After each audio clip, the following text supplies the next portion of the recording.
Those who claim that nothing in life is impossible probably haven't stopped to consider Ted Cruz, who somehow every day is able to walk into the Senate House without a spine and under the weight of his own massive lies. The way I phrased things yesterday, it was sloppy and it was frankly dumb. And I don't buy that. Whoa. I don't buy that. Look, I've known you a long time, since before you went to the Senate. I do not believe that you used that accidentally. I just don't. How many people have been charged with terrorism on January 6th? Like, why'd you use that word? You're playing into the other sides. I guess I just don't believe you. Don't! Welcome back to High Impact Flicks. Roll the intro.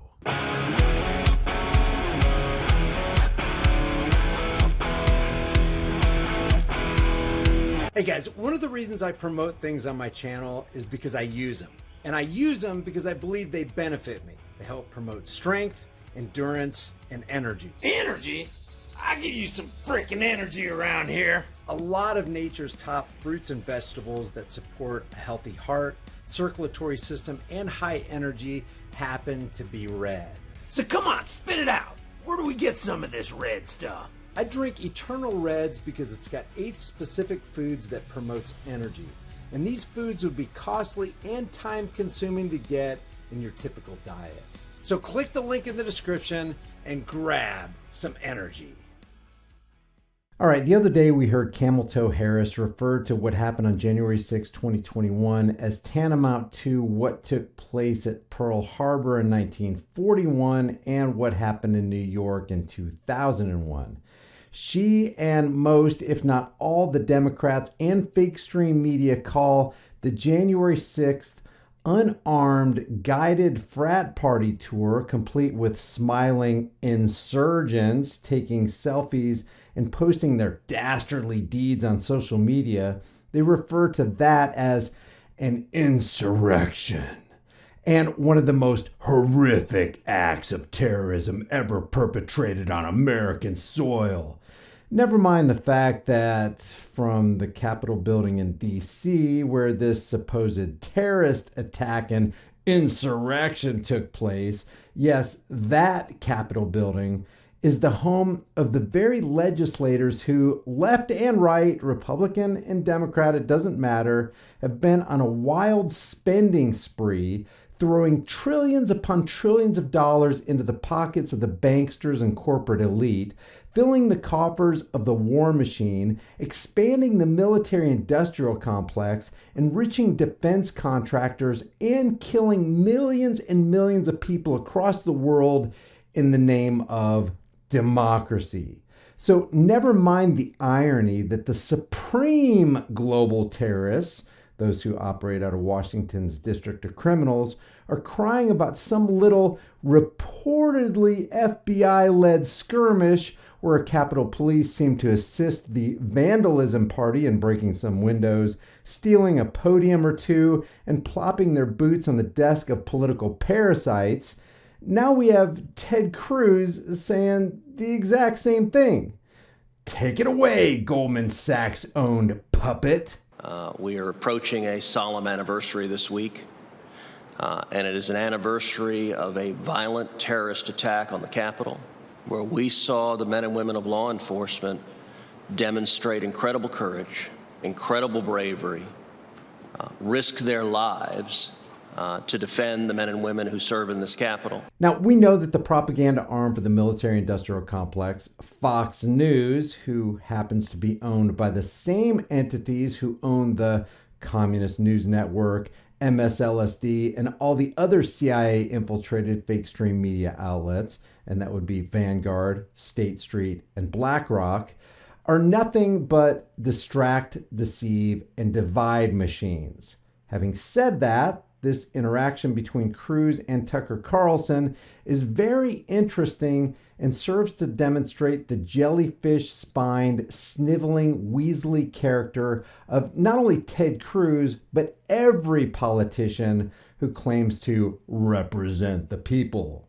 And before we get into this, remember, a politician's role is to pretend to care about something other than profit and power, precisely to gain more of each. and the devil will tell you 100 truths just to get you to believe a single lie. Senator Cruz was game enough to come on tonight. We appreciate that. He joins us now. Senator, thanks so much for coming on. So I guess I mean, there are a lot of dumb people in the Congress. You're not one of them. I think you're smarter than I am. And you never use words carelessly. And yet you called this a terror attack when by no definition was it a terror attack. That's a lie. Don't! You told that lie on purpose, and I'm wondering why you did. Don't! Well, Tucker, thank you for having me on. When you aired your episode last night, I sent you a text shortly thereafter and said, listen, I'd like to go on because the way I phrased things yesterday, it was sloppy and it was frankly dumb. And I don't buy that. Whoa. I don't buy that. Look, I've known you a long time, since before you went to the Senate. You were a Supreme Court contender. You take words as seriously as any man who's ever served in the Senate. And every word, you repeated that phrase. I do not believe that you used that accidentally. I just don't. So, Tucker, as a result of my sloppy phrasing, it's caused a lot of people to misunderstand what I meant. Let me tell you what I meant to say. What I was referring to are the limited number of people who engaged in violent attacks against police officers. Now, I think you and I both agree that if you assault a police officer, you should go to jail. That's who I was talking about. And the reason the phrasing was sloppy is I have talked dozens, if not hundreds of times. I've drawn a distinction. I wasn't saying that the thousands of peaceful protesters supporting Donald Trump are somehow terrorists. I wasn't saying the millions of patriots across the country supporting President Trump are terrorists. And that's what a lot of people have misunderstood that comment. Wait a second, but hold on. What you just said doesn't make sense. So if somebody assaults a cop, he should be charged and go to jail. I couldn't agree more. We've said that for years. But that person's still not a terrorist. How many people have been charged with terrorism on January 6th? Like, why'd you use that word? You're playing into the other side's characterization that, as Joe Kent just explained, allows them to define an entire population as foreign combatants. And you know that. So why'd you do it? So, Tucker, let me answer you directly. The reason I use that word, for a decade, I have referred to people who violently assault police officers as terrorists. I've done so over and over and over again. If you look at all the assaults we've seen across the country, I've called that terrorism over and over again. Never mind the fact that, as can be clearly demonstrated by their actions, a cop's job is to enforce the laws of politicians, since most of those laws strip freedoms and steal wealth from the people they're supposed to be protecting and serving under the color of those laws, not to mention that most of those laws are downright immoral and cruel. Cops serve in the capacity of enforcers of that cruelty and injustice and immorality. So based on that logic trail, it is the cops who are the true terrorists in America because they do the bidding of the politicians. And if you disagree with that, I'd like to hear your thoughts in the comment section below.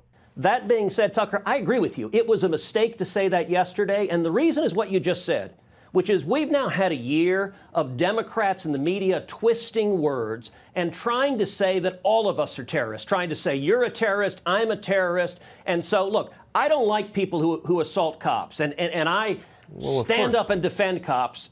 And standing up to defend cops is morally indefensible and shows just how messed up Ted Cruz and others like him on the left and the right truly are. The reason I use that word is that's the word I've always used for people that violently attack cops. But in this context, I get why people were angry, because we've had a year of the corrupt corporate media and Democrats claiming anyone who objected to the election fraud. And by the way, remember what was happening during those protests? Can I ask, hold on, you work in the I guess I just don't believe you. Don't! And I mean that with respect, because I have such respect for your acuity and your precision, and I've seen it on display. I've covered you as a reporter. I know how you speak. And you have sat there for a year and watched people use language to distort the events of that day. Intentionally. Insurrection. Coup. Of course it terrorism. Wasn't an insurrection. Saying it's an insurrection is a political term. It's a lie. I've repeatedly denounced it. And when it comes to, look, I was focusing on what I normally say. That what you aired was a little 15-second snippet. What I normally say is violence is wrong, peaceful protest is right. If you engage in violence, you should be prosecuted. If you're speaking, you have a right to speak. I say that all the time. Well, I didn't and I say agree. In that snippet. Of course, it would be ridiculous for me to be saying that the people standing up and protesting to follow the law were somehow terrorists. I was talking about people who commit violence against cops, and you and I both agree, if you commit violence against cops, you should go to jail. Yeah, but you're not a terrorist. You know, you're not. You're a guy who assaulted a cop. Okay, so there's a legal difference, as you well know better than I do, since you were actually in the running for the Supreme Court. And there's a moral difference between a guy, but Tucker, the reason I use that word is for a decade I've used that word for people that violently assault cops. I use that word all in 2020 for the Antifa and BLM terrorists that assaulted cops and firebombed police cars. But I agree, it was a mistake to use the word yesterday because the Democrats and the corporate media have so politicized it. They're trying to paint everyone as a terrorist, and it's a lie. Exactly. And by the way, I've spoken out vocally against your exchange you just had. They want to paint us as Nazis. Yes, I know, it's scary. That is what they're trying to do. And look, I'm the one leading the fight in the Senate against this garbage. And it's what I have been doing, and it's what I'll continue doing. So what do you think about Ted Cruz? And what do you think about this interview with Tucker Carlson where he just doesn't let him off the hook?